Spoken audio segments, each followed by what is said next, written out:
Hello everybody and welcome to SMAM Listens, a channel where we listen to, talk about and review music, and thank you guys so much for watching some of my recent videos. This is video number 5 in an ongoing 5-video series I've had on this channel, which is one in which I react to your suggestions in past comment sections. So I've reacted so far to a Sweet Trip album, I've reacted to a Vector album, I've reacted to a Jesus Lizard album, which is the last video on my channel if you want to check it out.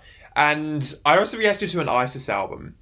And the album I'm going to be reacting to today is not quite ISIS. It's not that band. I didn't really enjoy that album when I listened to it, but it's not quite that band.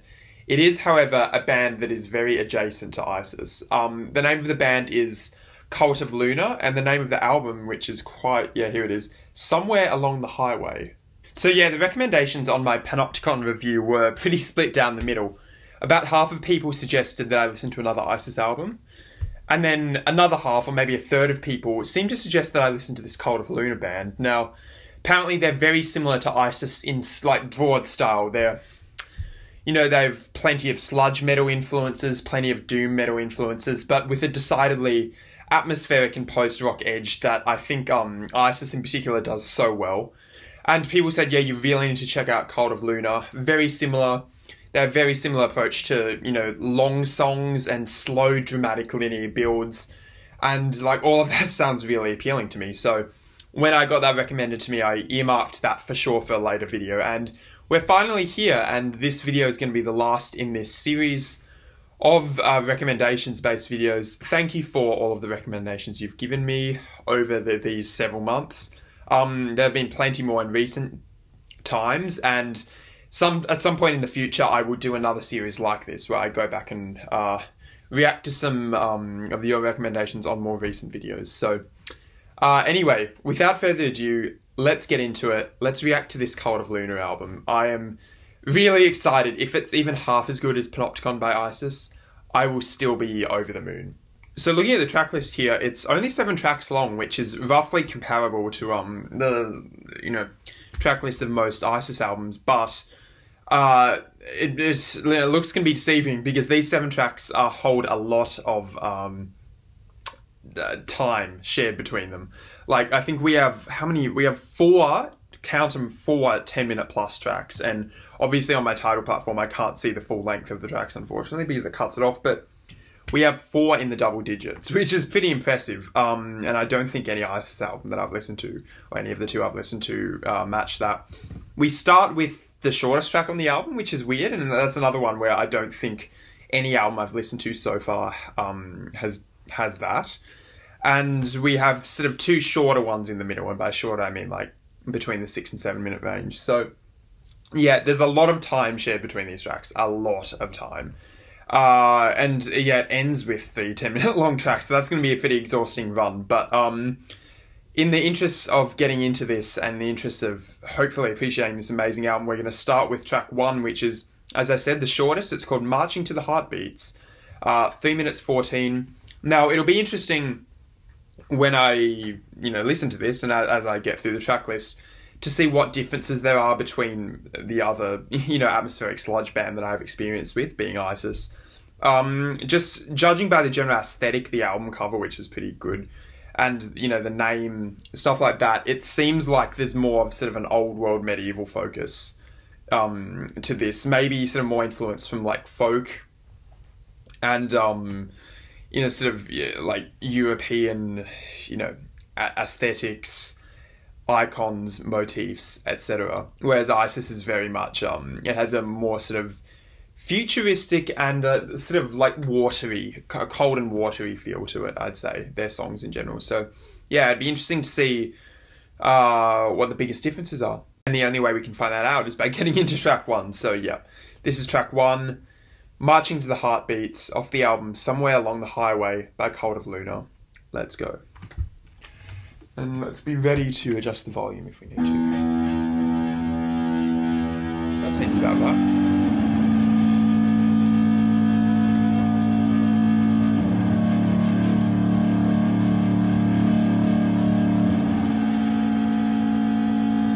Okay. Very Earth guitar tones, like the band Earth. very rich.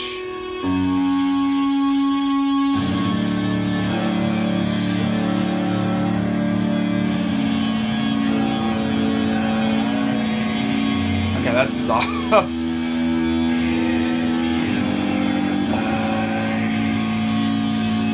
Okay, I'll turn this up maybe actually a little bit.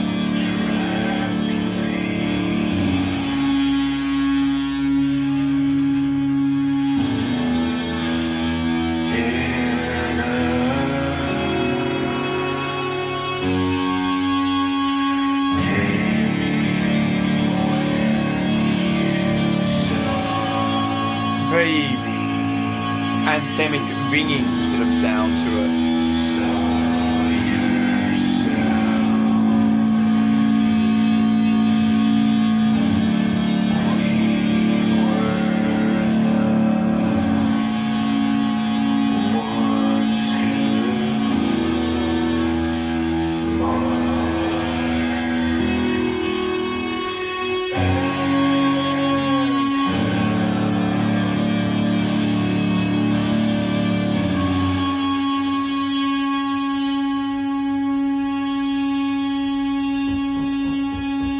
Couldn't make out the lyrics in that, and I can't do that on the ISIS albums either, so I think that's just a you know, sludge metal thing.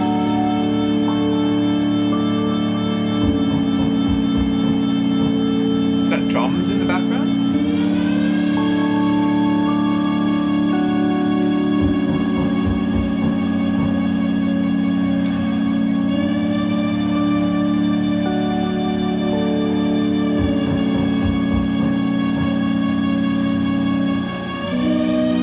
Oh, okay.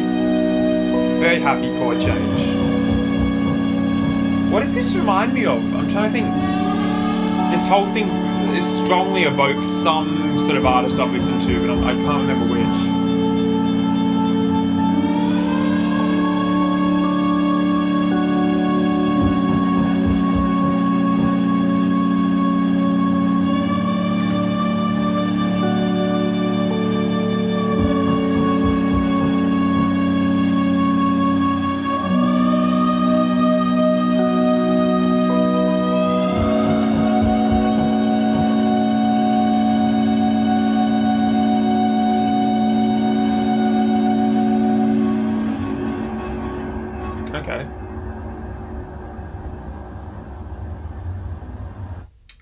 Okay. So that is a really curious start to the album. In fact, that is one of the more unique starts to an album I think I've had ever on this channel so far.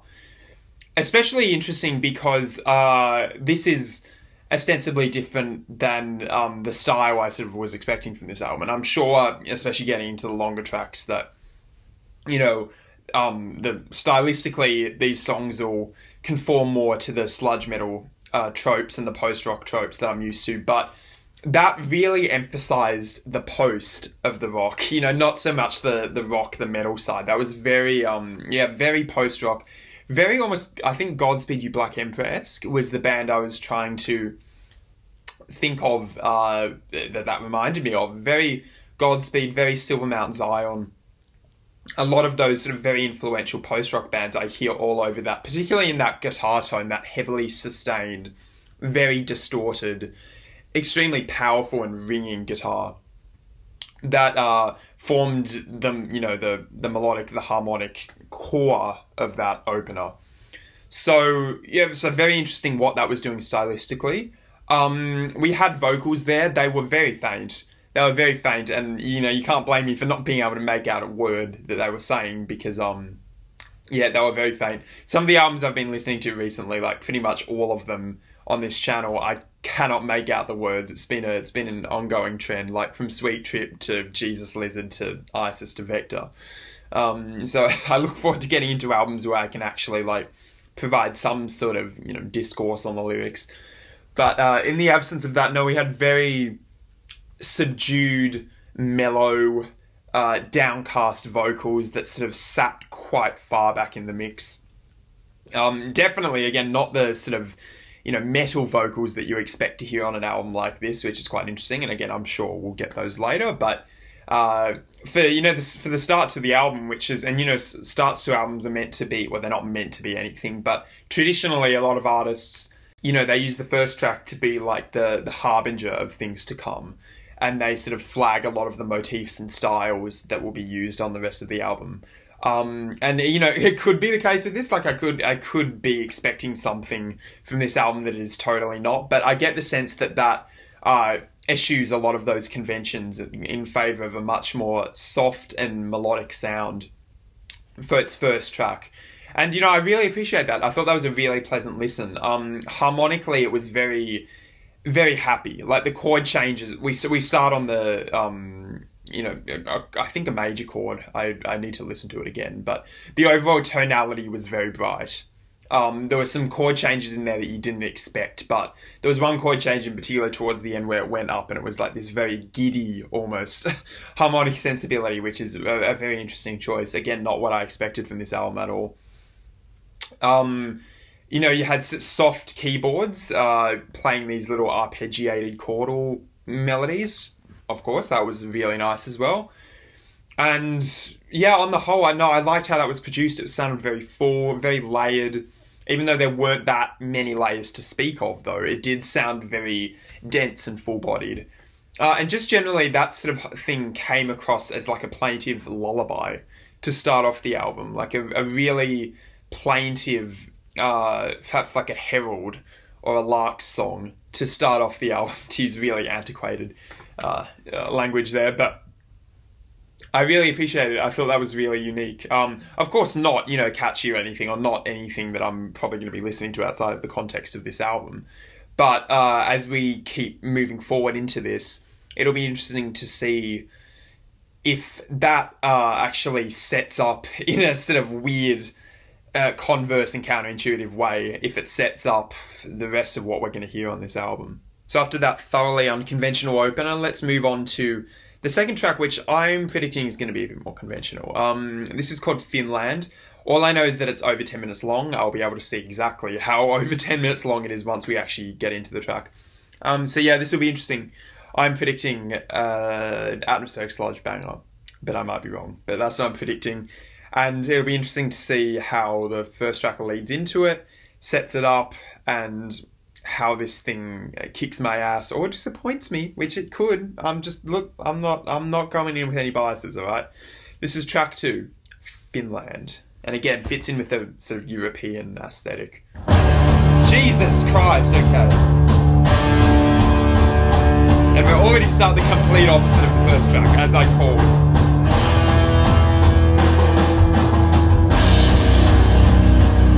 Okay. It's like a martial sort of rhythm.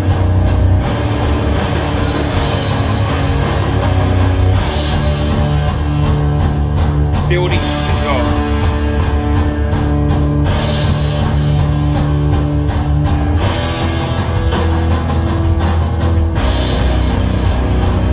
Alright, minor chord, alright.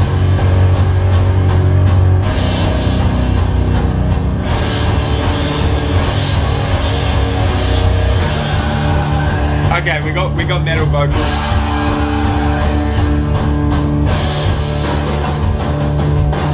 One thing I have noticed immediately between this band and Isis is their chord changes are a lot more dramatic and clear on this album. Like on a lot of Isis songs, chord changes are very implied. The tonal center remains generally pretty damn consistent throughout the entire thing. Chord changes on this are, again, much more dramatic, much more grandiose, and it creates an overall more operatic feel, I'd say, to this album.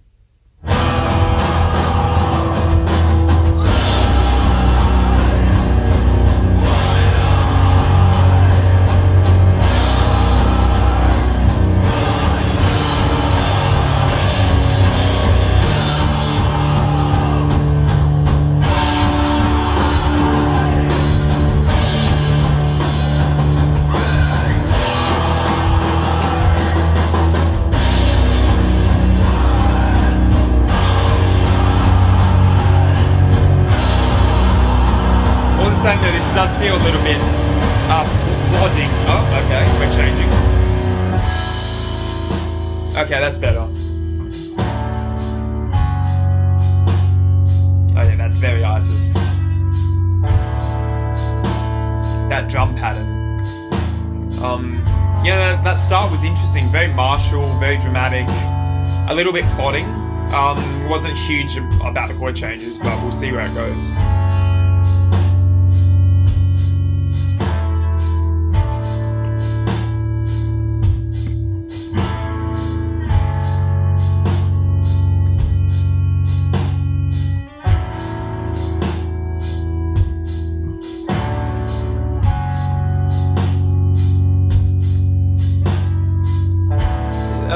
Very lo-fi as well in comparison to ISIS, I'd say. ISIS has this very high production sound. The drums on this are a little bit more, what's the word? Underproduced, I guess, raw. I mean, you can tell that it's very, live in the studio.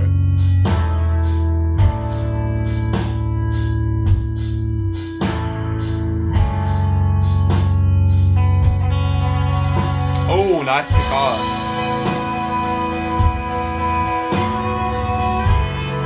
Okay, I like where that's going. First ever time a tamperine's been used on a metal album, I think.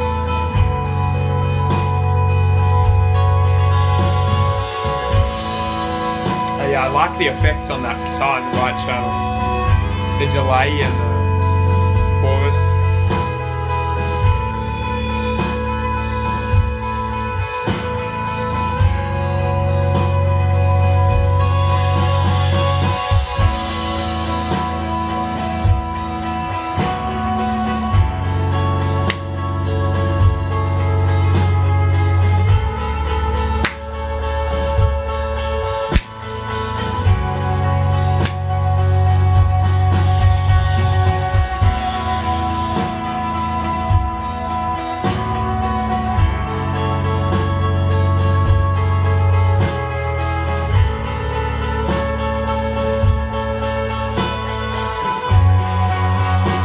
Okay, we got pulse. Okay. Ah! More driving drum pattern too. How long is this? 10 minutes 46, alright.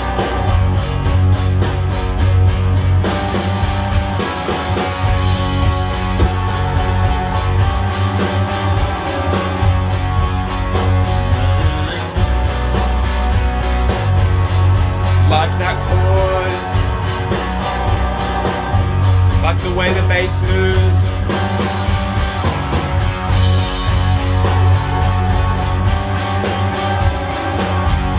Interesting, almost hip hop use of hi-hat there too. Like skipping out on the downbeats and the upbeats.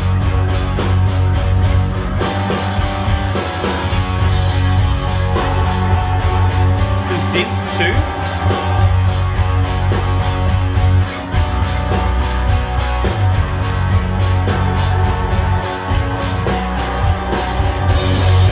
Ah.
it isn't, then the however many guitarists make a good job of making it sound huge. Almost got like some crackling sound, like it's clipping or something.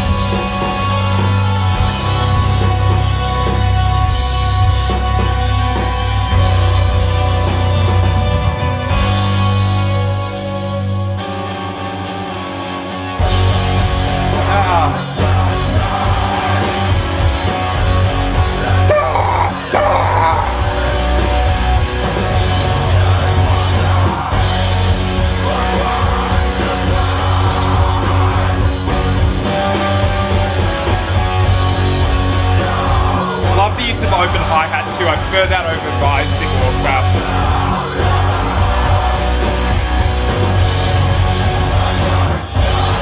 crap. Really good drummers know when to use the open hi-hat to like make them like fill out the mix. Like the open hi-hat sort of becomes like an extra layer of, you know, texture if it's used well, and on this it's used very well.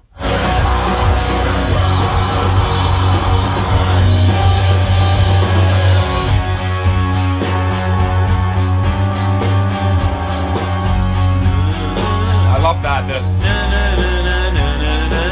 I like that central, you know, melodic motif is very strong.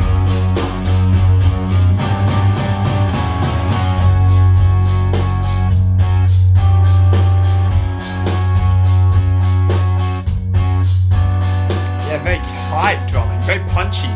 Compared to Isis's more watery sort of sound.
On the whole, I really liked that. I mean, did that have opener vibes, you know, compared to the first track? Yes. Was it particularly telegraphed by the opener? Maybe in some ways, which I'll talk about, but not entirely. However, was that just a really, really well executed atmospheric sludge track? Absolutely. So to get this out of the way, the one part that I didn't really appreciate, that was the beginning, the very beginning. I thought it was a little bit too martial and regimented in its rhythm. I don't think it telegraphed the rest of the track particularly well. I'm not sure why it was needed, seeing as it, went directly into a part that was more, traditional post-metal-esque. Maybe it serves some role in the overarching narrative of the story on the album, if there is an overarching narrative on the album. But if there isn't, and that was an artistic choice, I wasn't a big fan of it. I know what they were going for. I just don't think it fits that well with the overall vibe and feel of that track or the track prior to it. Now, that's pretty much the only criticism I have. Only other thing maybe is I think they could possibly work on transitioning just a little bit more smoothly between the really heavy parts and the sort of quieter, more delicate parts. Sometimes there were moments where I think it just slammed into the heavier parts when I was sort of unprepared for it. Which I think ISIS is that's something I'm sort of spoiled. I'm spoiled for with ISIS because they're the masters at the slow step-by-step build, which I love.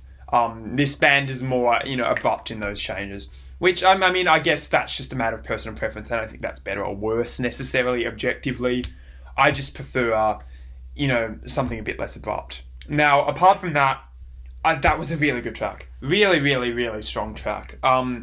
Guitar work was uniformly fantastic. There actually weren't, there wasn't as much of an abundance of these heavy crushing guitars. A lot of the parts in the stereo mix were these light, delayed, angelic, sort of ringing guitars that gave the track, as I said, a really light and airy feel throughout. Particularly a lot of those are confined to the right channel. And as I said during the track, I wonder how many guitarists there are in this band, because sounds like a lot, because there are a lot of different guitar textures in here, and I think that is sort of what gives the track the heaviness without needing to slap on pedal upon pedal of distortion upon everything. So yeah, no, guitar work on that was great. Particularly at that one point, I think it was really great where we did get a little distorted part, that gave the track some real pulse and propulsion, and then that sort of was the harbinger or the herald of the really heavy section, which it eventually crashed into. Really great guitar part, very heavy, very simple. The melodic and chordal movement in that guitar part was, as bare bones as can be. And that's something I'm a big fan of because I crave simplicity. I crave simplicity and, basic, strong melodies and chord movements in all music, let alone metal. So yeah, no, I really appreciated that.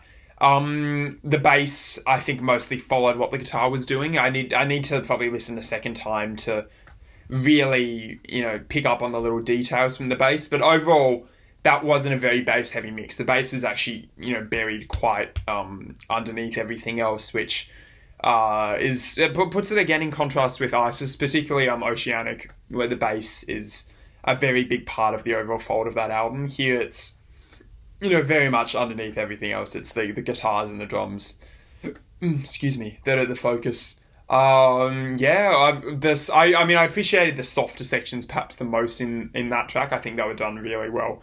The drumming as well in those softer sections, spot on. The drumming throughout, actually really good. I commented on that during the track, but, the drummer knows when to use open hi-hats to his advantage. He or she knows when to, keep parts simple or when to go on these fills. The drummer had some of these sort of eighth note fills at points that were really good. And he or she could have done all across the kit, but it was just at points like bum bum bum bum bum bum bum bum, which is simple, effective. And I like drummers that aren't showy and don't want to show off their ego, too much. Is one of my favorite characteristics in any musician really, but especially a drummer. So I appreciated that. The drums were produced quite lo-fi, especially in comparison to the rest of the mix, I think.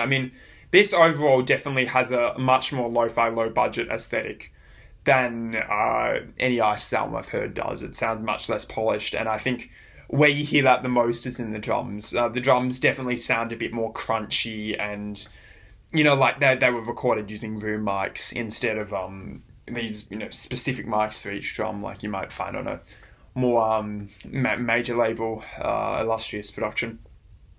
But, you know, I mean, you always want a bit more polish. That's neither here nor there. What else? I mean, the vocals weren't in it much. You know, I mean, you can't really comment on those vocals being any different than Isis's vocals or like Neurosis's vocals, or, you know, it's just that classic metal screaming and growling, screeching. And, you know, I can't make out any of the lyrics again. Who cares, though? That's something you come to expect from a band like this. And does that about cover it? I think that about covers it. I think it used its 10 minutes well. Didn't feel over long or overwrought at any point, except for maybe the beginning. I think, you know, it was obviously not my favourite part of that, but everything past that just really knocked it out of the park. I mean, was it exceptional? Probably not. Like, it wasn't one of the best tracks I've heard in terms of just being having purely inspired songwriting, but no, it was really strong. Really strong. Few bad words to say about that past the beginning, honestly. So with that having bowled me over just a little bit, we're going to move on to track 3, which is called Back to Chapeltown. 7 minutes 10 long, so it could still be a longer, sort of, you know, more metal track. And it'll be interesting to see how this, you know, fits in with the previous track. Most of these tracks sound like they vaguely like lead into one another, like the tracks in Oceanic did. So let's see how that does this. This is track 3.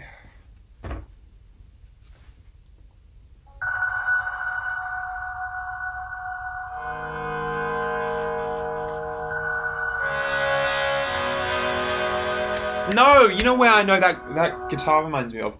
The guitar, sorry. Yeah, first track, that wasn't a really illustrious start, but no, the first track reminded me of, some of the guitar parts remind me of Swans, particularly like late 90s Swans, and I think a lot of the guitar work on this as a whole reminds me of late 90s Swans, like soundtracks for the Blind era, Swans Are Dead, Great Annihilator era.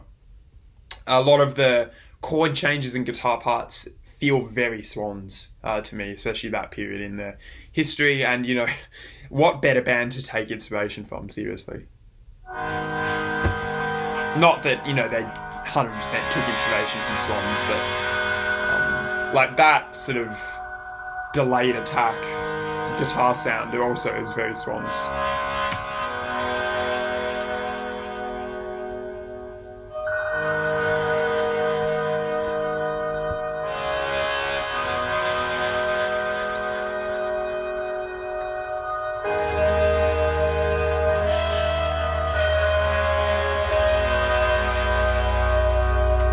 Song or something. Yeah. Sort of a more conventional, you know, harmonic movement in the left channel. Sort of more dissonant upper register tones in the right channel. Playing off each other. Got like a submarine ping too.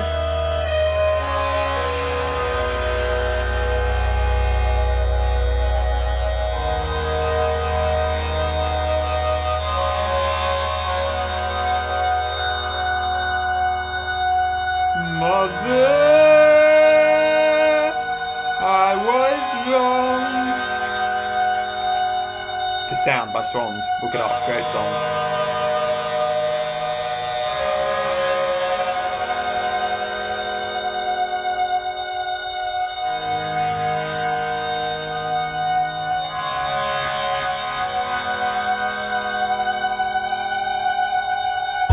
Whoa! Did not expect that. Okay. I really thought we were going to go deep into ambient territory.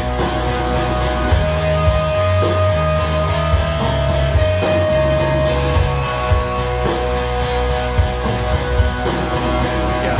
Simple 4/4.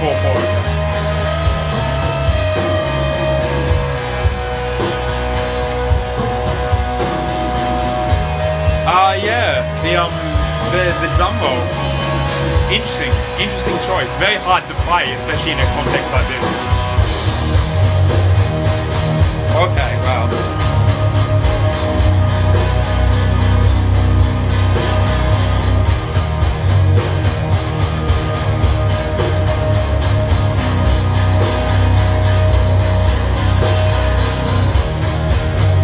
Yeah, interesting choice to have every eighth note so demarcated like that, like bat, bat, bat, bat on the hi-hat.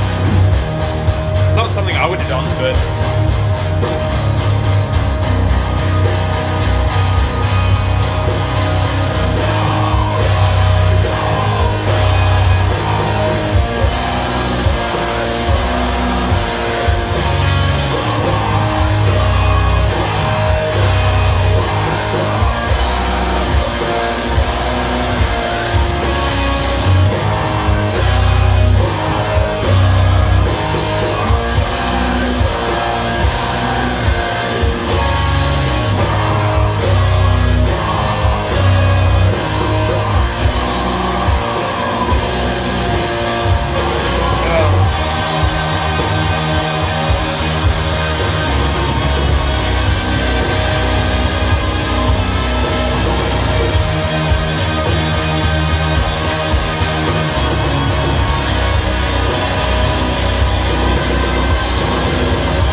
Much more at the front of this one.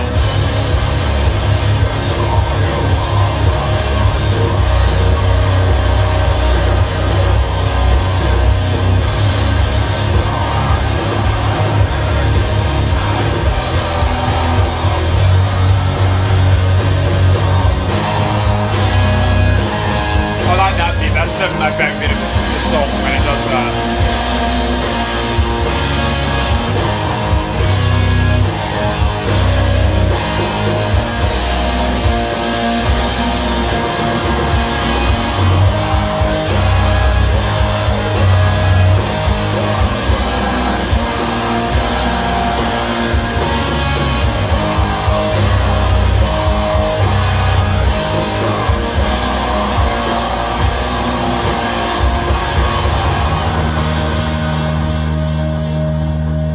Is that a synth?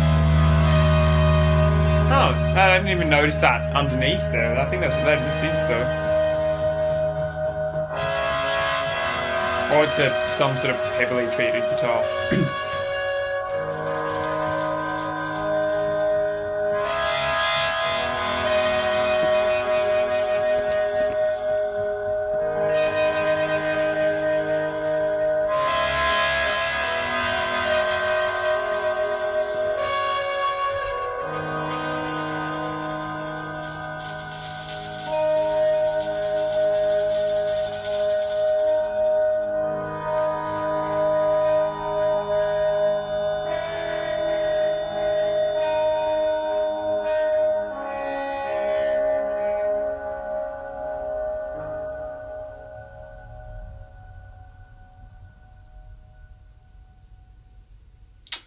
Okay. Not quite done. Now it's done. Yeah, so that was Back to Chapeltown. Very heavy song. No, not a song that I particularly expected to be that heavy, as it was, but it was a very heavy song. It was very, very heavy. Very punishing. Very in line more with a metal sound than an atmospheric sort of post-rock sound. Also a track that I don't think is as good as the second track. I actually think the parts I liked most of that there were two actually. The first was, during the actual bulk of it, I did like the ba boom boom psh, ba boom boom psh, but boom, boom, boom. I liked that little rhythm there, because that's not something you see much in a very, you know, driving, churning metal like this. I did appreciate that rhythm. That was pretty well deployed, sort of threw you off kilter a little bit, which I liked. Added a bit of variety to the track when it did pop up. I also really liked the beginning and the end, like the very beginning and the end, where it was actually at its most atmospheric and amorphous and ambient. You know, the simple da na na, and the sort of guitar stuff happening in the right channel. I really appreciated those sections. I liked whatever sort of I don't know what I'm terrible at guitar stuff. I only play drums. Whatever that sort of like delayed attack effect is on the guitar that was in the left channel, I really just liked that. I like the sound of that. It sounds like some sort of whale song or something, and makes it feel a lot more organic, like a voice or something in nature. So I did like that a lot. And, you know, that section was just quite meditative and nice and soft. And then the band came in and just like obliterated the softness of it, which I guess is, you know, something to be appreciated in a sense. But that's something I've noticed on both these tracks so far. You know, then they are no ISIS. ISIS is all about very slow builds. This band just likes to like destroy you immediately when you're like lulled into a false sense of security by something. And, you know, have very, very immediate and abrupt dynamic changes, which I don't like as much. I think it breaks me out of the vibe a little bit personally, but you know, I could see if that's what they're going for, then that's what they're going for. And I don't know, on the whole, that was a little bit more nondescript than Finland. I think the vocals definitely came to the forefront more in that one, but again, it's another sort of thing where that style of metal vocals, I need someone to enlighten me as to what, like, I try to appreciate them. In fact, I appreciate them. I try to like them. Like, I try to love them. And I just never can, because I always hear that sort of, that's like, you know, very loud screeching sound from the vocalists, and I never understand what that actually adds to the track. Like, I always, whenever it has shown up on pretty much any, you know, metal song that I've heard, I think it just makes no difference to the track, or it actively detracts from it. Like, I don't know what sort of catharsis can be had from vocals like that, outside of maybe, you know, like if we're going into like grindcore, or, you know, like noisecore territory, then that's a different story. But especially in metal like this, some of my favourite moments in metal like this are when we get cleaner, more melodic vocals, like the song, for example, Wait on ISIS's Oceanic, which is, to this date, one of, if not my favourite ISIS songs. When you just have these clear melodic vocals, and they really added to the mix extremely well, and I think I want more metal like that, or at least I want to see it be used more on metal albums. I think something like this could have used that, but it didn't. And I you know, circling back to the actual song, I'm just not sure what those vocals actually add to the track necessarily. And it's fine when they're, you know, buried quite far at the back, but in this track they were very in your face, which was a surprise. Last thing I'll point out about that track is that, especially at the beginning, I think the bass threatened to take a more sort of central role to the development of the track. It you know, was very obvious from when, you know, eventually like came in with the drums, that the bass was going to you know, dominate the track, or so I thought. And then the bass sort of went back into the background, and the vocals and the guitar took over, which is fine. But no, I liked that little glimpse of really smooth, silky bass work we got from the bassist there, and I'd like to see it pop up more on tracks to come. Moving on a little bit to track 4, which is the second shortest on the album, following a fairly short track with another fairly short track. This is called And With Her Came the Birds, which is an interesting, very like a story-like title. 5 minutes 58 long. So in the scheme of this album, basically a tiny track.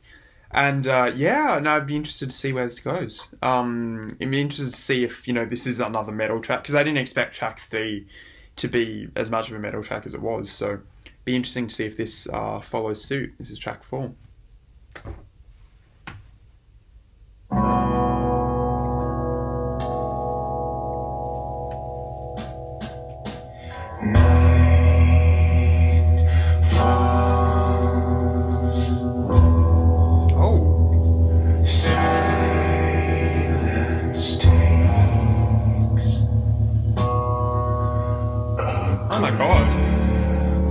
slow chord track.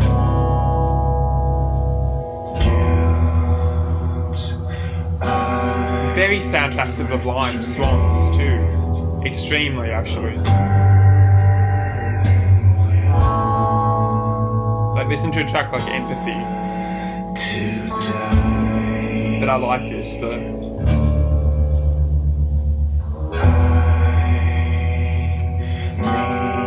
Wow.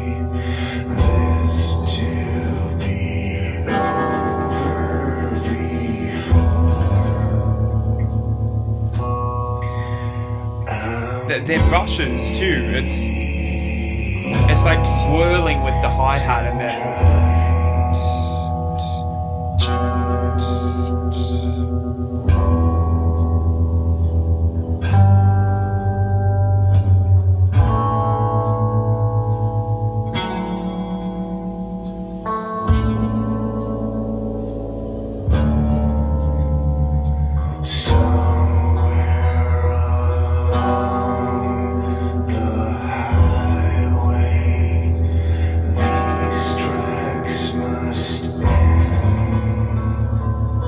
banjo! Oh my god!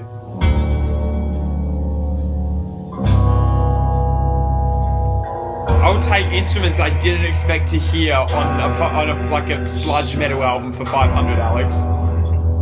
My god.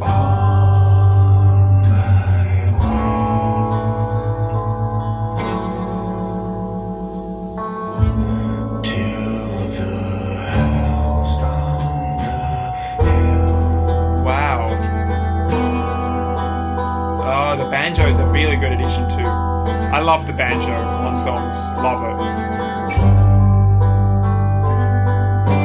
One of my favourite albums of all time is actually a 60s banjo album by Doc Boggs.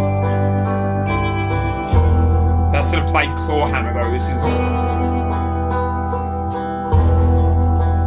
clearly played by like an electric guitarist, you know, playing banjo. But not in a bad way, I think.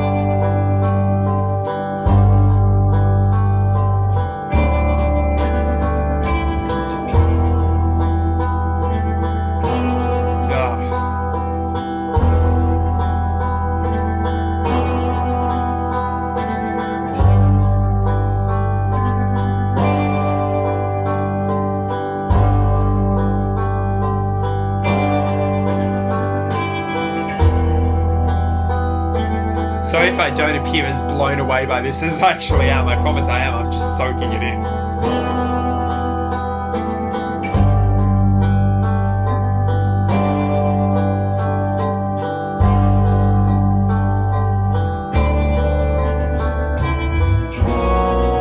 Oh, that's a weird chord change, alright.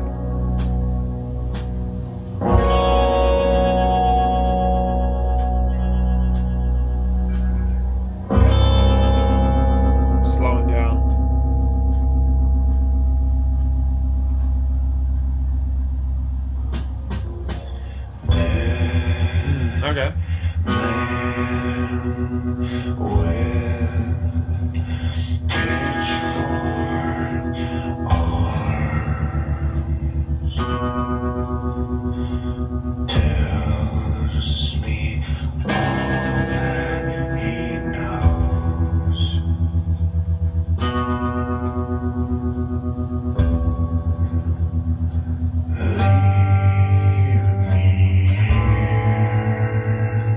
Trying to listen to the lyrics more.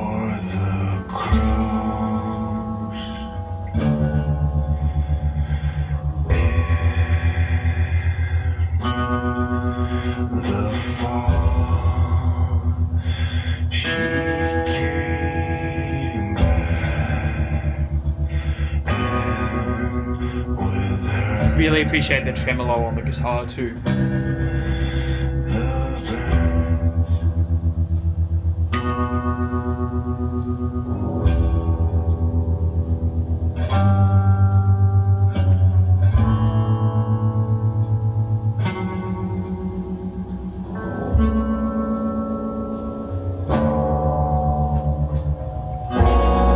Oh, Jesus. Okay.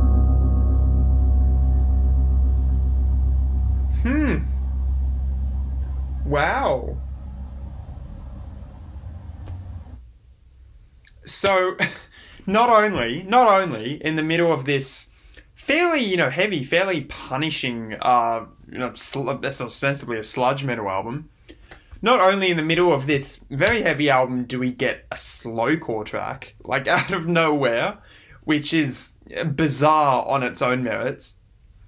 Not only that, we also get a slowcore track that is actually really convincingly done. So I'm really appreciating that this album is actually really varied stylistically so far. Like, very, very varied stylistically. I mean, tracks 2 and 3 were roughly analogous style-wise. But we have track 1, which is a borderline lullaby, with no drums or percussion to speak of, unless you count the glockenspiel. And I don't think that was even glockenspiel, it was like a keyboard or something, so no percussion to speak of.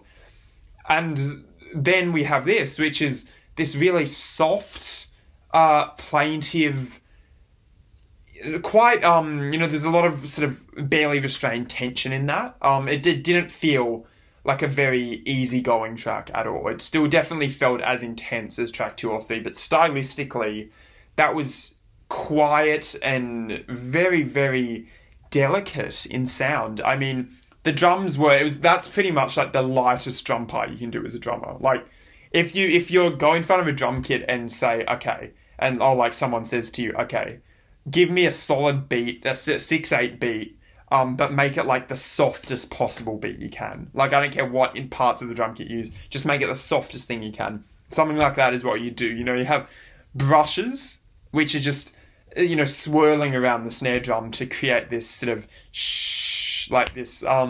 this presence, sort of white noise. You have very lightly, the tapped hi-hat foot, just to keep a very defined sense of pulse. And then you just have a very light tap on the snare drum on the 1 and what would it be? 1, 2, 3, 4, 5, 6. Yeah, so just on the 4 of the 6/8. It's very light to sort of accent it and give it that pulse. That is very light from the band that was just one track before wanted to pretty much rip my head off. The guitar too was simple as simple can be. It's heavily tremoloed, very light, and no distortion effects on it whatsoever. Pretty much just marking out chord changes was pretty much the only role the guitar had in that. And so, yeah, that was pretty much just to, give the harmonic basis to the song.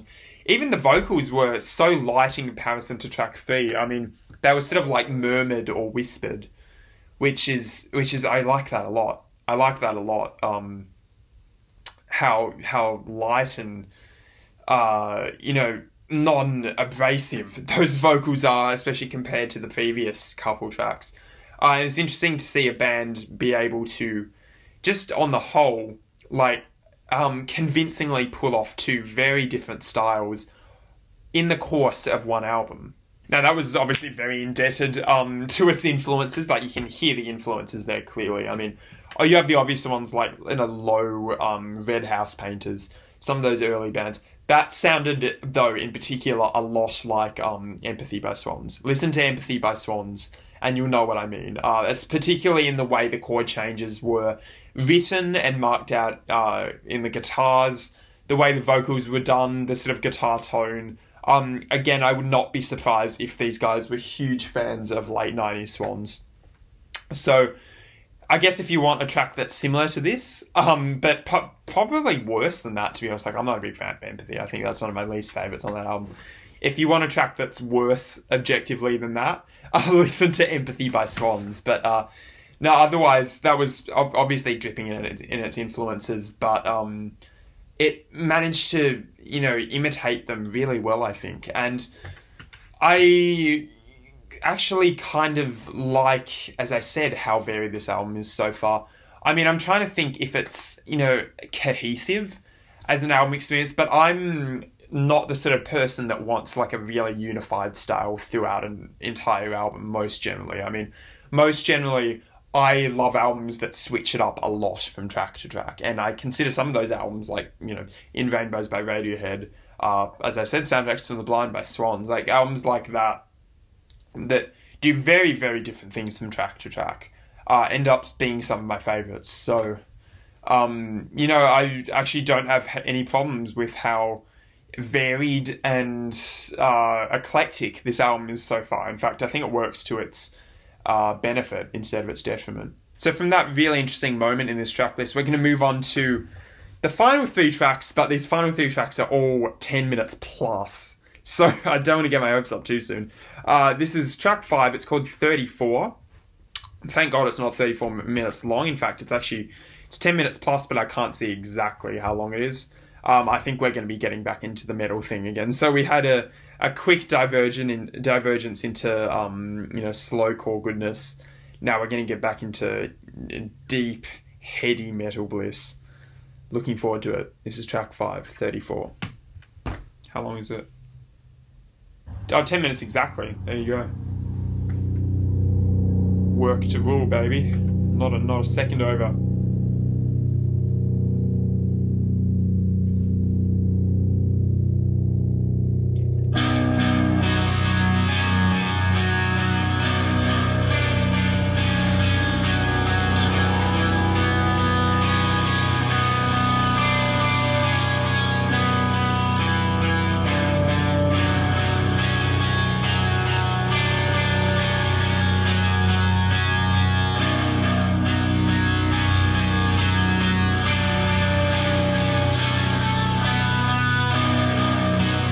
Interesting cycle of chords. Very interesting cycle of chords.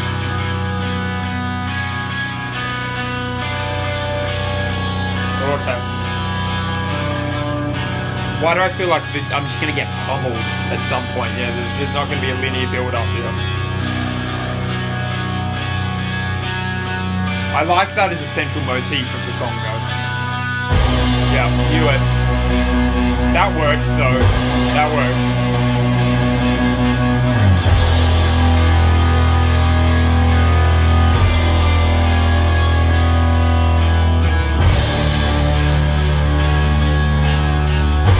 I like that this has a clear central guitar figure.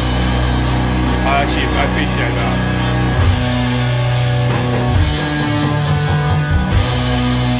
Oh, wow, okay.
Into a 3/4.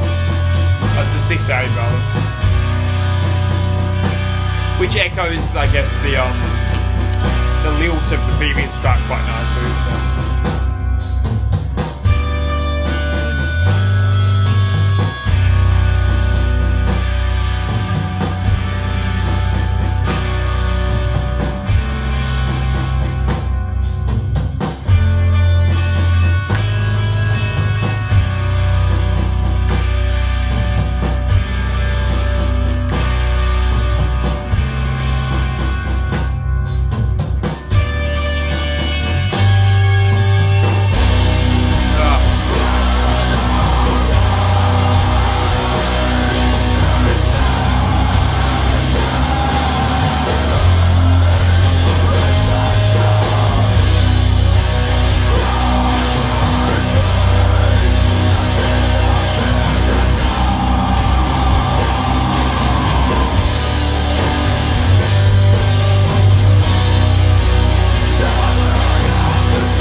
That's the same vocalist that did the vocals on the previous track.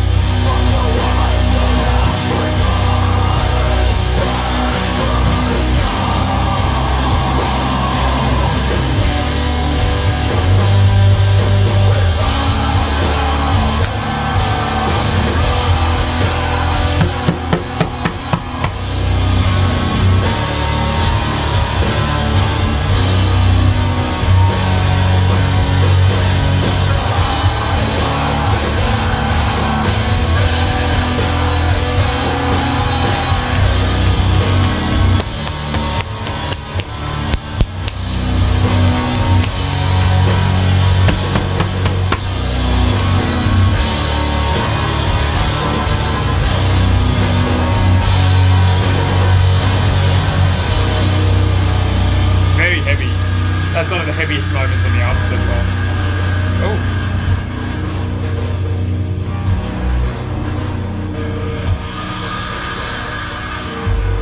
Some neat guitar effects.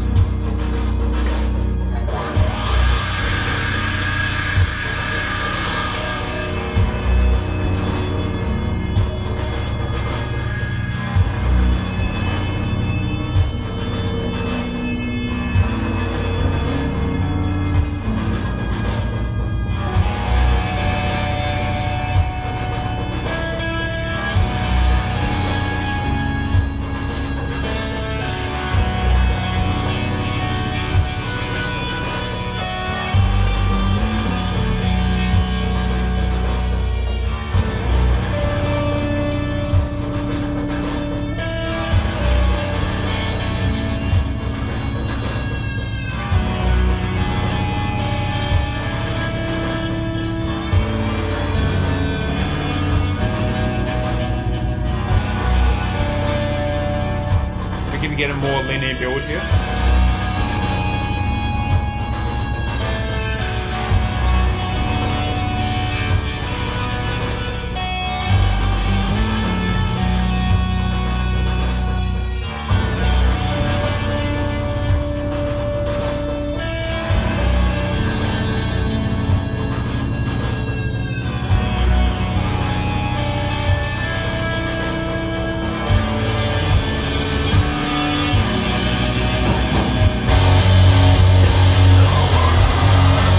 I actually don't like that as much.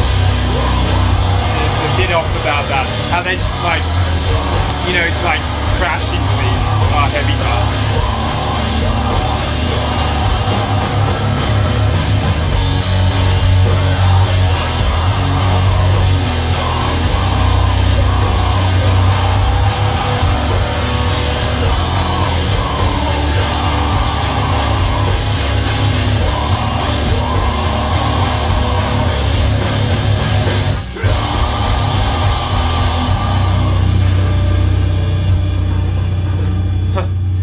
Just back to the Marshall rhythm. Lots of Marshall drum rhythms on this.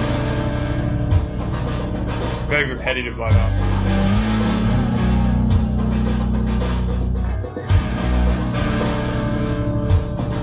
Okay. There's female backing vocals or male? I can't tell.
Triplet fills, I like that.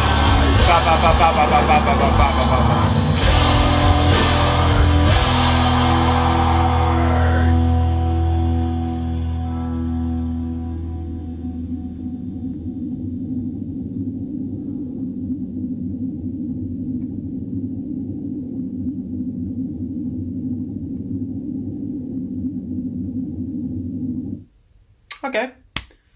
So that was 34. Yeah, in terms of just raw heaviness, like raw, unadulterated heaviness rather, definitely the heaviest one on the album so far. I think the highs on that in terms of dynamics and layers, especially that little bit towards the end there, you know, exceeded pretty much anything that ISIS has ever done or this band has done on previous tracks. almost it ended up sounding at points there like an Angelic Process album or something. You know, it sounds like a moment on like Weighing Souls of Sand or something, which is, you know, basically this style taken to its logical extreme. Yeah, so in terms of raw heaviness, probably the heaviest so far. Went through multiple little distinct sections there. Some I liked more than others, but on the whole, I think that was fairly solid. Like, that didn't really have as much wow factor as something like Finland or, you know, I guess track 4 too had, but definitely very solid. Very just solid, meaty, atmospheric sludge track. So it started off with these, like, stabs. Very rigid, regimented stabs, and I think that was actually probably my favourite part of the track.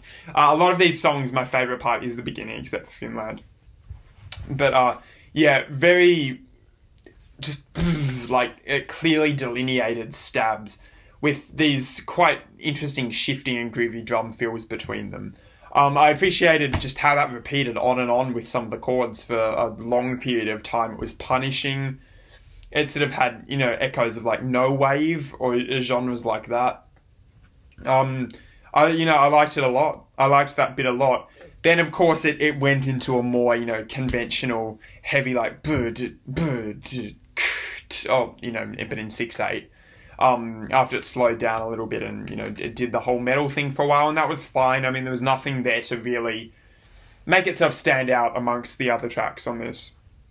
But, yeah, no, that was a perfectly fine section. I did also like the martial drum section, which I think occurred 2 times there. I mean, once about halfway through, then once towards the end, like with the yeah, I liked that rhythm, very repetitive. That sort of martial drum feel shows up on a couple of the tracks on this, which definitely sets it apart from the more organic rhythms of say ISIS or other similar bands. God, what else is there to talk about that? Yeah, guitar's very heavy, very dense, very layered track for the most part. You know, the time didn't fly by like it did with Finland, which I think is still the best that this style has been done on this album so far. Like, in terms of just raw sludge, atmospheric sludge metal and post-metal, I think Finland has done that the best so far. It's been the most enjoyable on that track because I like how that track sort of used clean guitars and things to accentuate. Hasn't been possibly quite as interesting on this 24 and on Back to Chapeltown. I think this track, 34, not 24. I think 34 was better though than Back to Chapeltown. I think there were more interesting sections in that and just generally things to set it apart from the other post-metal milieu. So yeah, no, there was a fair bit to like there, even if none of it blew me away. I did just want to comment as well on the chord changes. They're very, the chord changes are very like characteristic of not really metal, but like post-rock or something. They're not quite as repetitive as they are on, you know, say an ISIS album. They're more, you know, complex and constantly changing. Which reminds me of like, there are parts of this especially that reminds me of Godspeed You Black Emperor's like late music. Like some of their more recent stuff in Alleluia Don't Bear Descend and Asunder Sweet, you know, albums like that. I think the influence would have been one way because I think these guys came well before Godspeed started doing that sort of thing. But yeah, no, I can hear this sort of sound, those very heavily sustained guitars, all over Godspeed You Black Emperor's more recent work. And, you know, I'm sure that other bands this has inspired. Godspeed You Black Emperor is just the one I know, you know, in post-rock. So, yeah, I thought that was fine, but I'm interested to get into the next track. And speaking of the next track, it is track 6. It is called Dim. Again, another 10-minute plus track. I'm guessing it's a bit longer than 34 because 34 was exactly 10 minutes long. Yeah, I don't know. Hopefully, I'll get something a bit different compared to 34 and Back to Chapeltown. This is track 6, Dim. I'm assuming more sort of metal aesthetics here.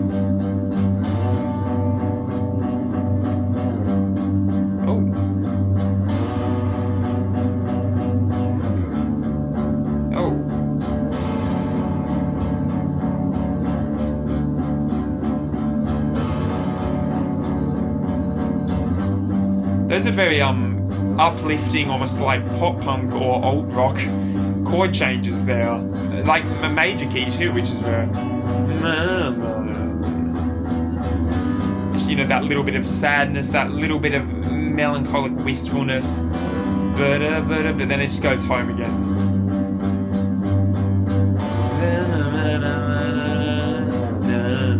It's sort of melancholic, but overall very, yeah, like conventional pop punk sort of changes. Just quite funny. That's not a bad thing. It's quite amusing to hear somewhere about. I'm not sure where this track's gonna go. I don't want it to slam into another heavy part though.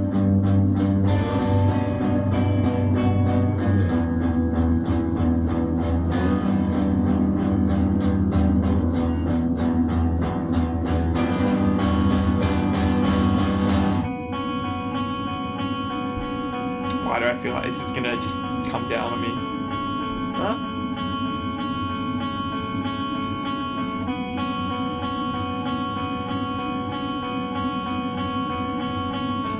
Yeah, that's a much more, I think that's in the relative minor, that's a sadder sort of sound.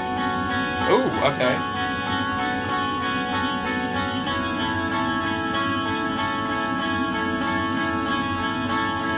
Almost a Midwest emo tinge to this so far. Those guitars in particular, like American football. Oh! Okay, I know, take that. I don't count that as just a crash into heaviness, because that makes sense coming after that. Oh, I like that.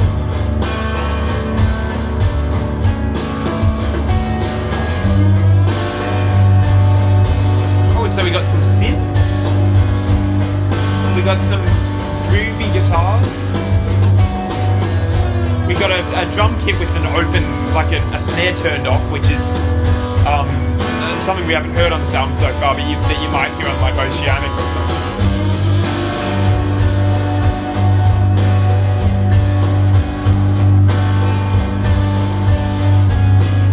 No, I like that. It's not as slow as the other sort of heavier tracks we've heard so far.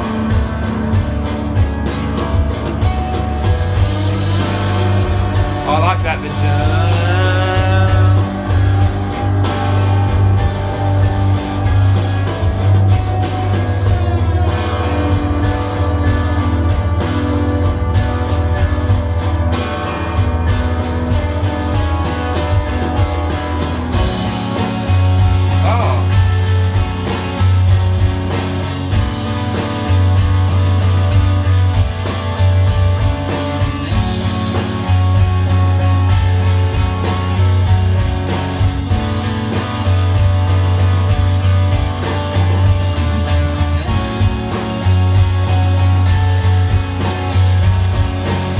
This is the sort of organic changes I was looking for.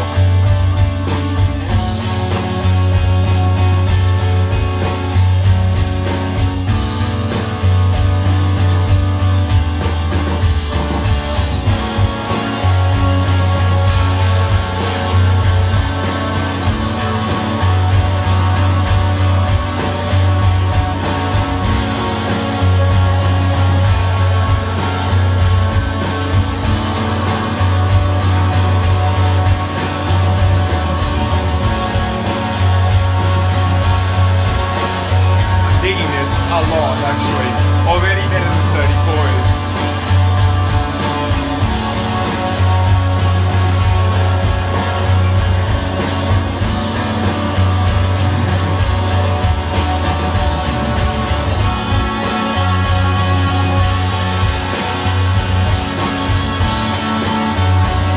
Oh, the guitars.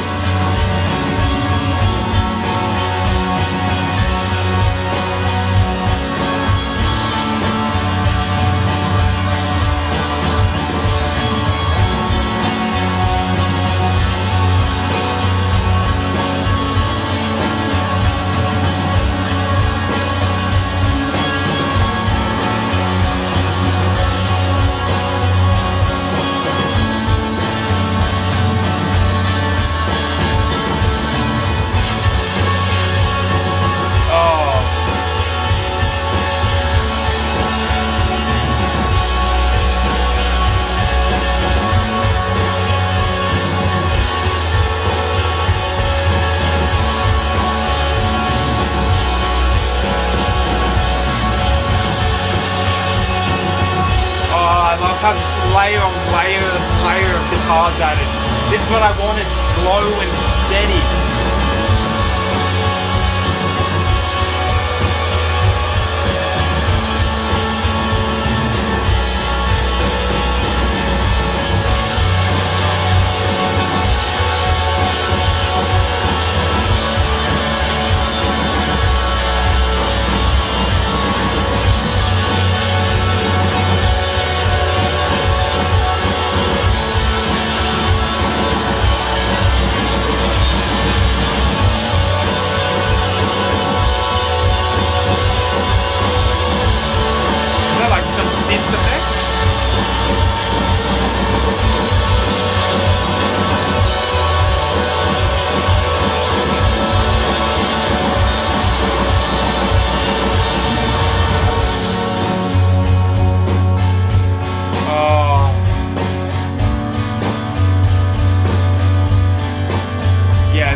This is great.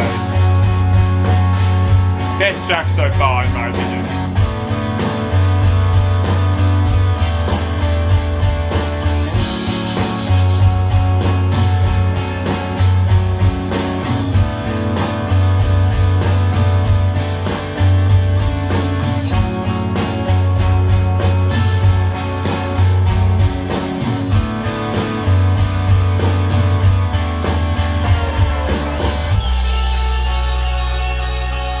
Okay. This ain't over. We have 4 minutes of track to go.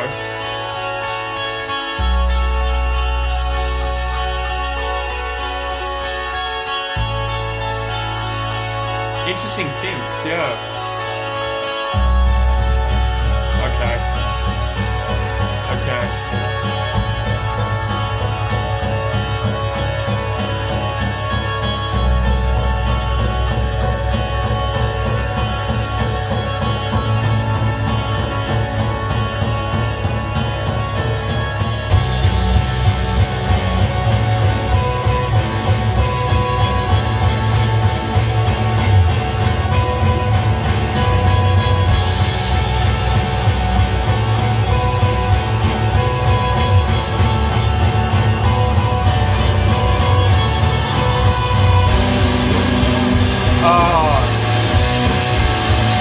Yeah, that's good.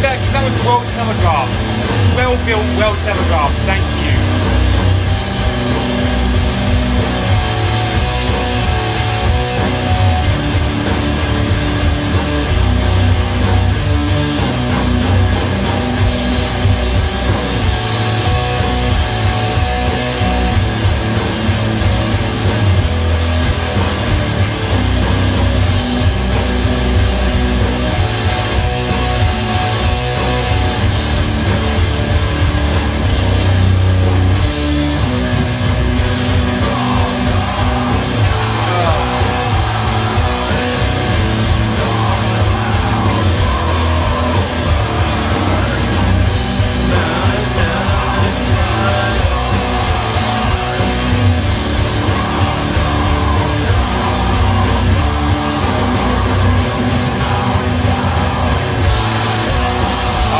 I felt that coming.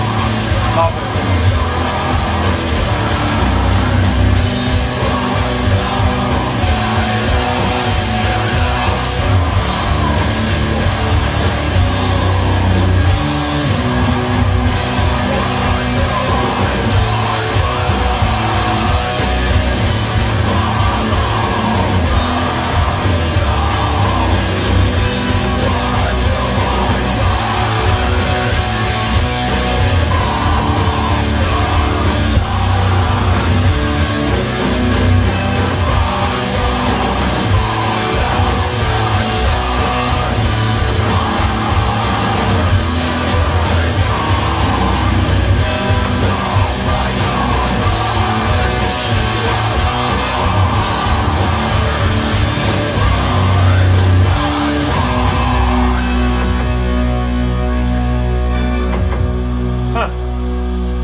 That's a really cool way of ending a track. I'm not sure how that fits in with the rest of it, but that is really cool.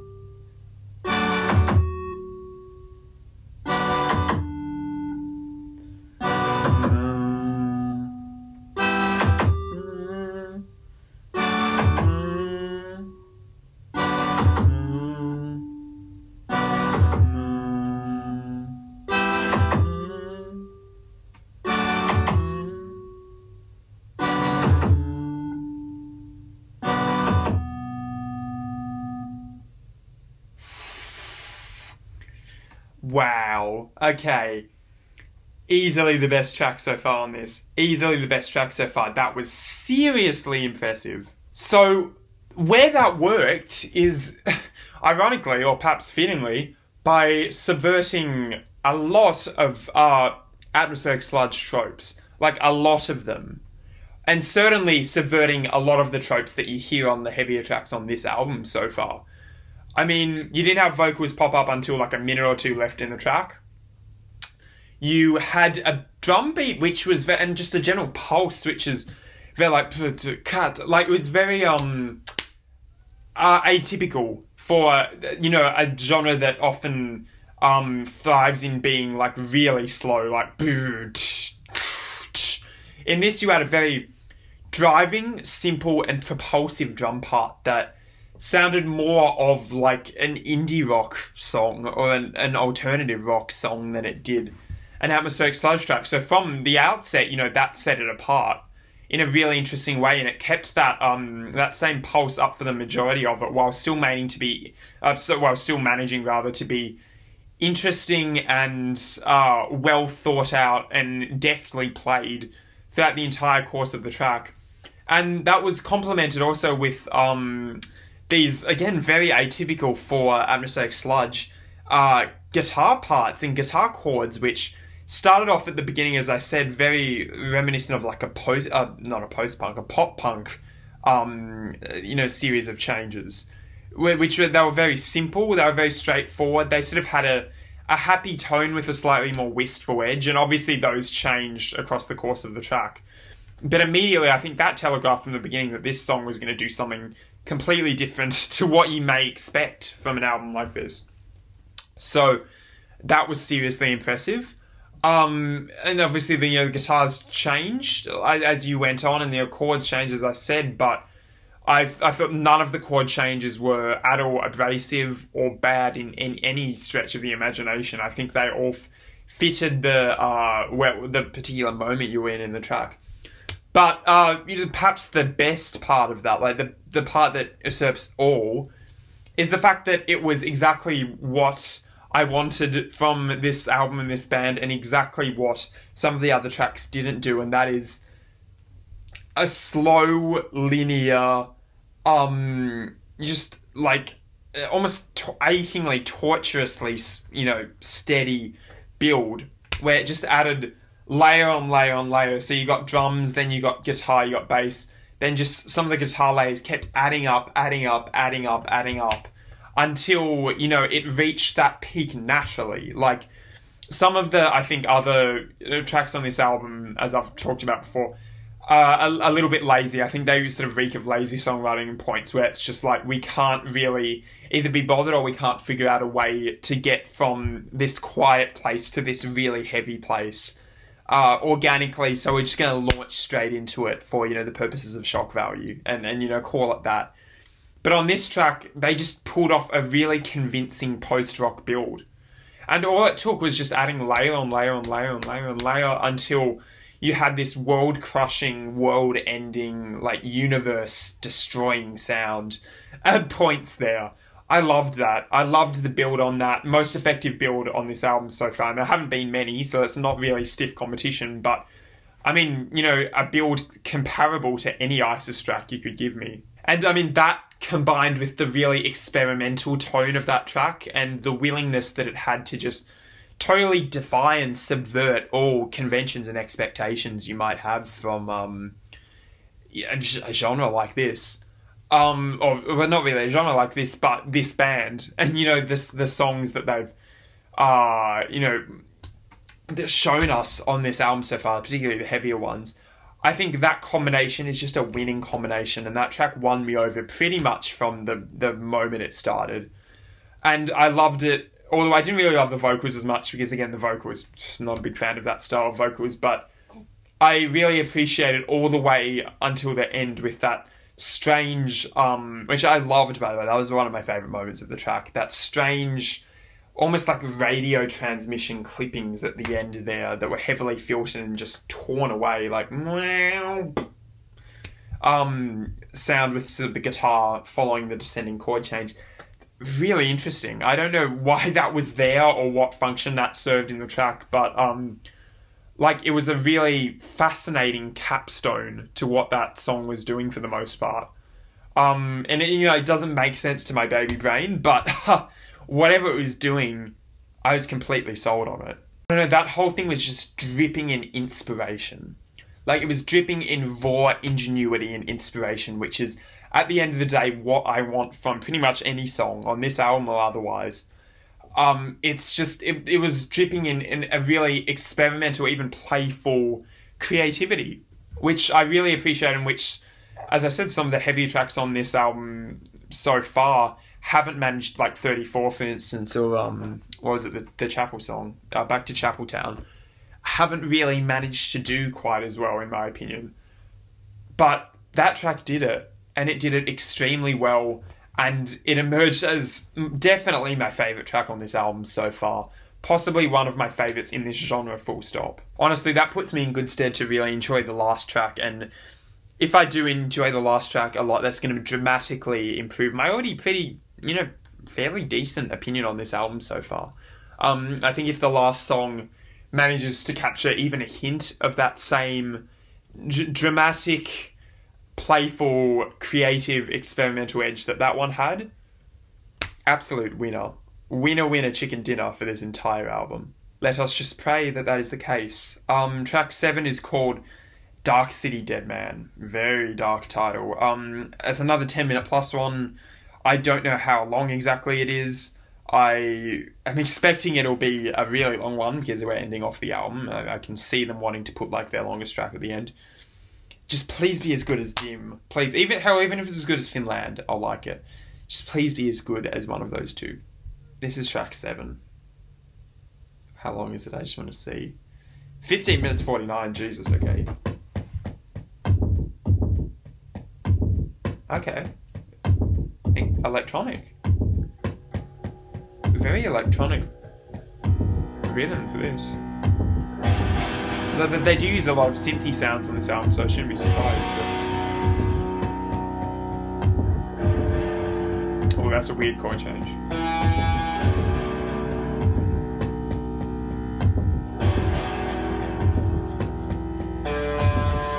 Sounds like, is that created with like messing around with the amplifiers or something, like unplugging and plugging in a lead or something? That's what it sounds like.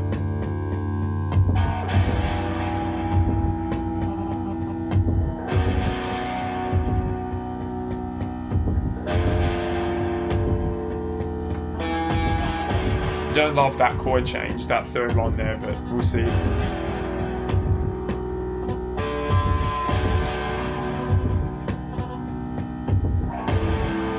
Not a big fan of that. I can probably do better than that. Moving in... okay, oh, we got a pulse. Moving in a really engaging direction though. Same sort of playful edge as the previous track. Maybe playful is the wrong word, but like creative. Ambitious is probably a really good word.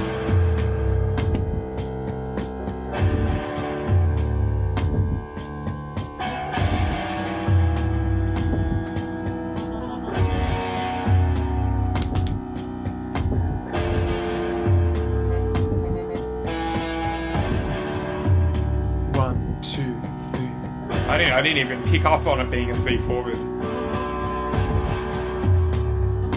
Okay, we got a bit more bulk on the pulse.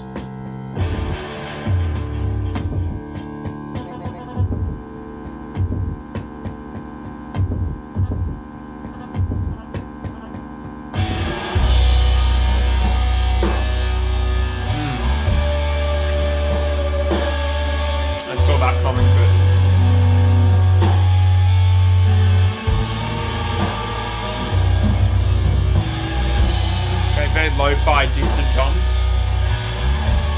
I'm just not in love with the chord changes, unfortunately.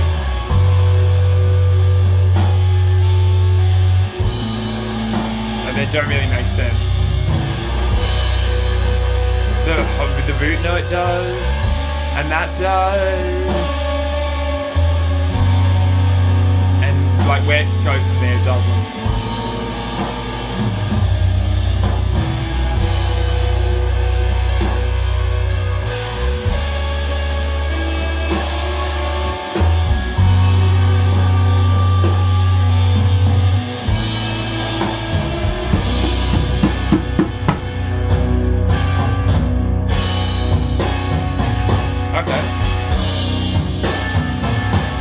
More very martial rhythms here. Whoa.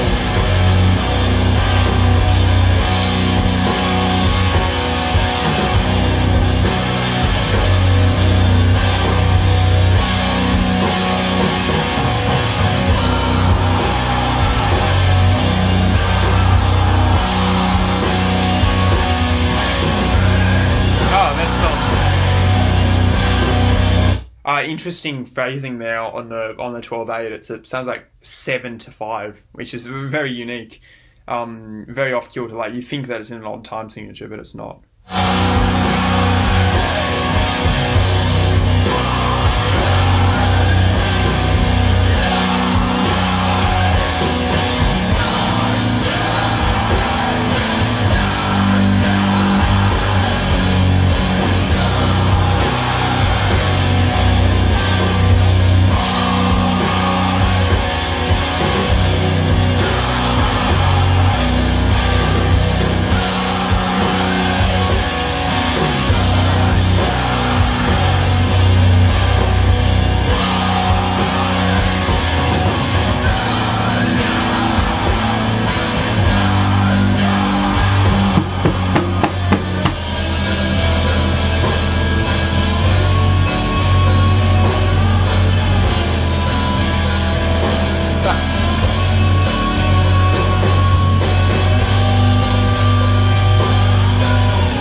The vocals, as always.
Nothing to wow me so far in this.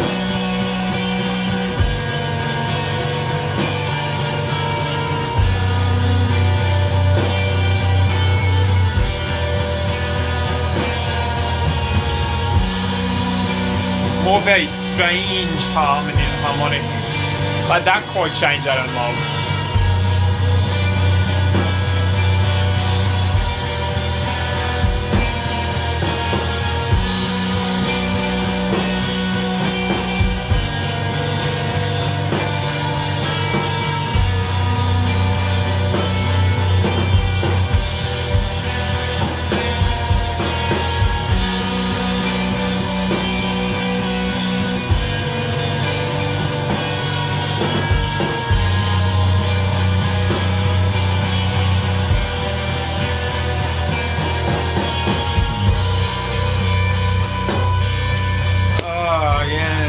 sure about this so far.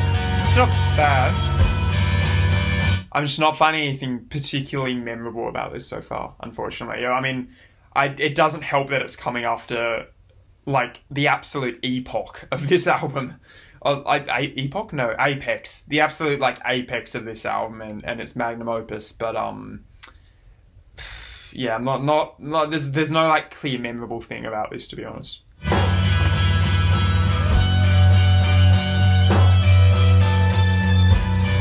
I like that guitar part. Okay, there's something I like. I just don't like that chord change, though.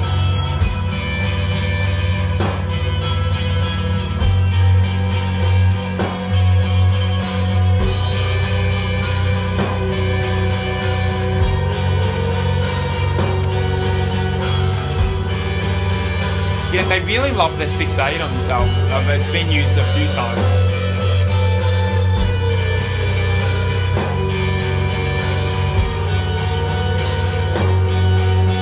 And so that's used to great effect on some tracks like this, like So Did We by ISIS.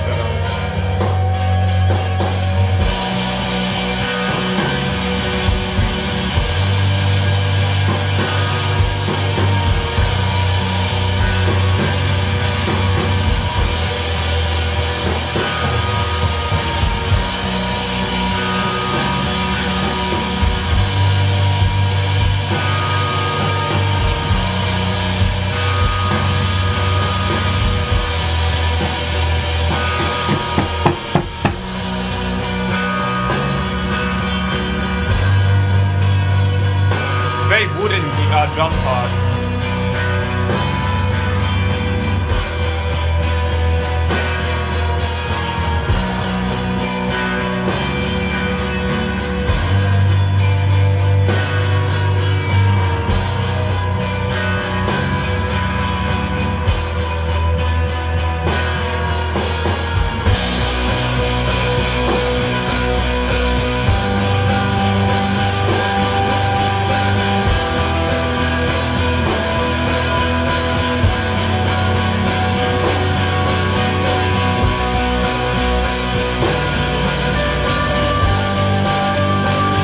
I don't know why I'm not, maybe I should need to be more open-minded. I don't know why I'm not loving this.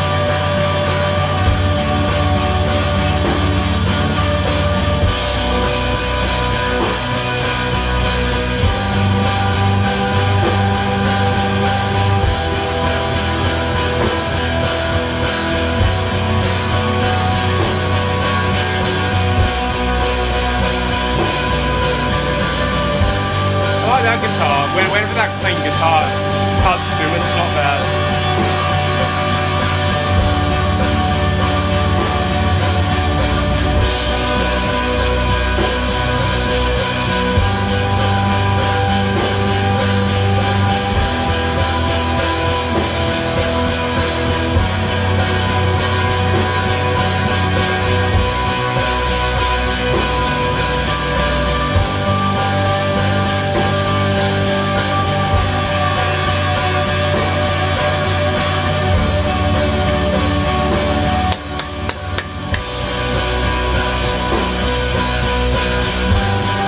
This is a slow build, but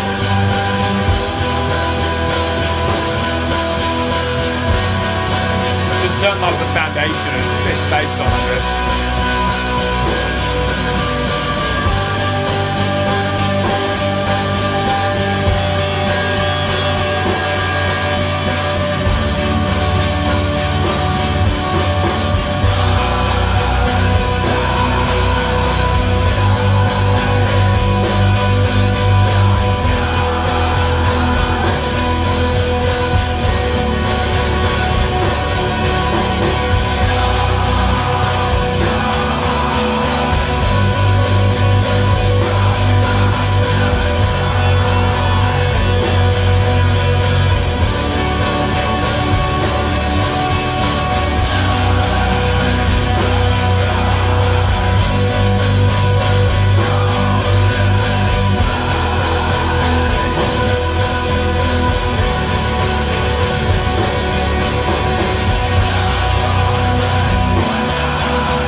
And my ears are ringing.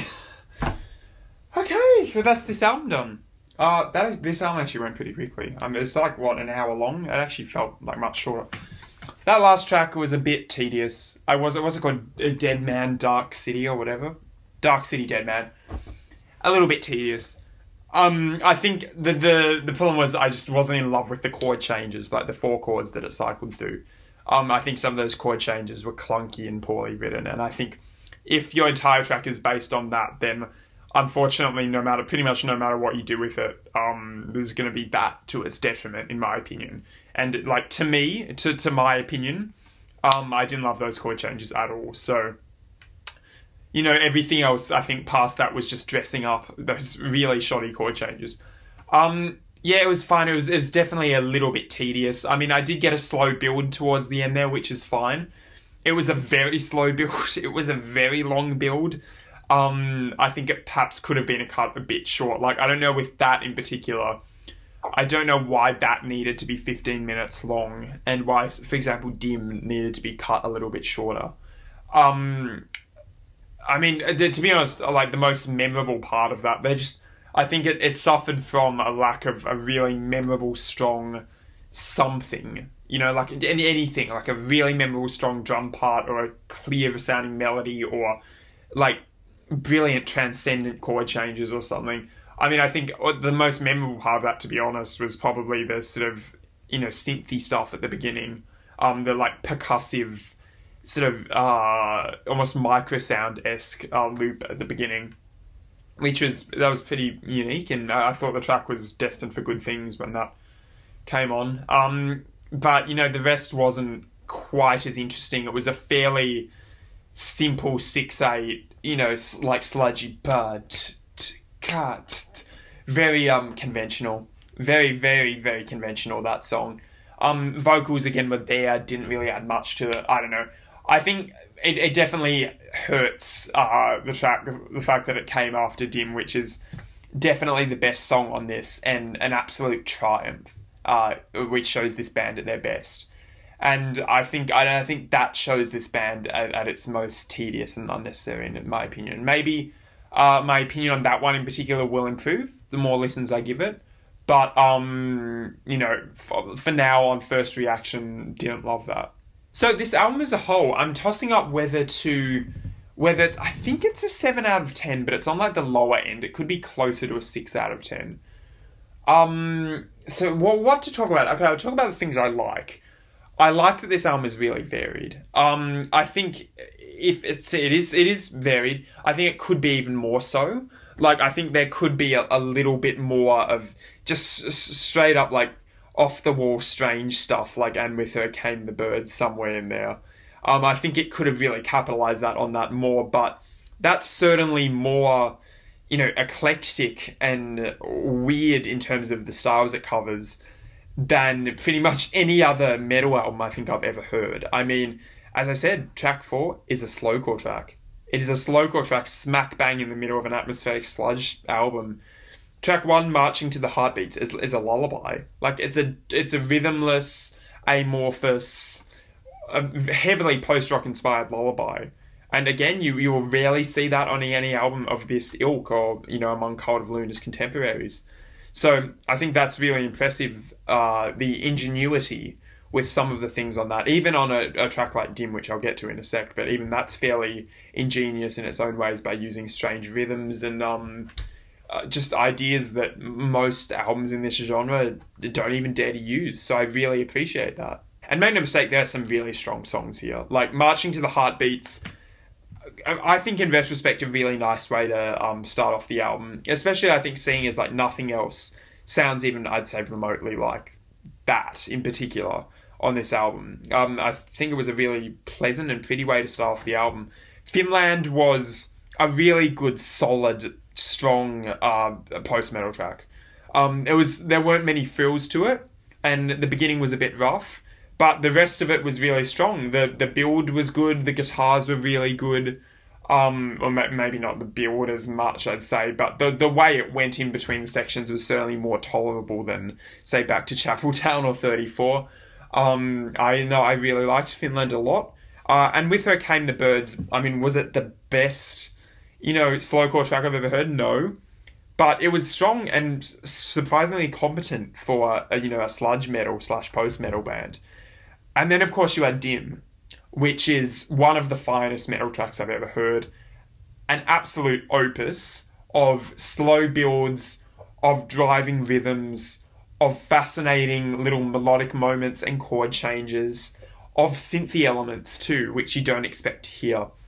Absolute, just the apex of their creativity on this album. I think that track, to be honest, is like their mission statement, to be honest, and I wish they capitalized on it more. And downsides, I mean, yeah, I've talked about some of the downsides. Not a big fan of Back to Chapeltown, not a big fan of 34, not a big fan of Dark City Dead Man. Those are the three that sit comfortably as my bottom three on the album. In fact, I can probably do a pretty comfortable track ranking for you. I think Dim as number 1, Finland number 2, and With Her Came the Birds third, Marching to the Heartbeats 4th. Then the last three I'd probably do 34, 34, Back to Chapeltown, Dark City Dead Man would be my track ranking on that. I think there's a very clear disparity between like the best track on that and the worst. Is probably one of the downsides of this album as a whole. But otherwise, I think the production is fine. The performances are good. Vocals are generic. And perhaps I'm a bit burnt out on vocals like that at this point in my metal listening career.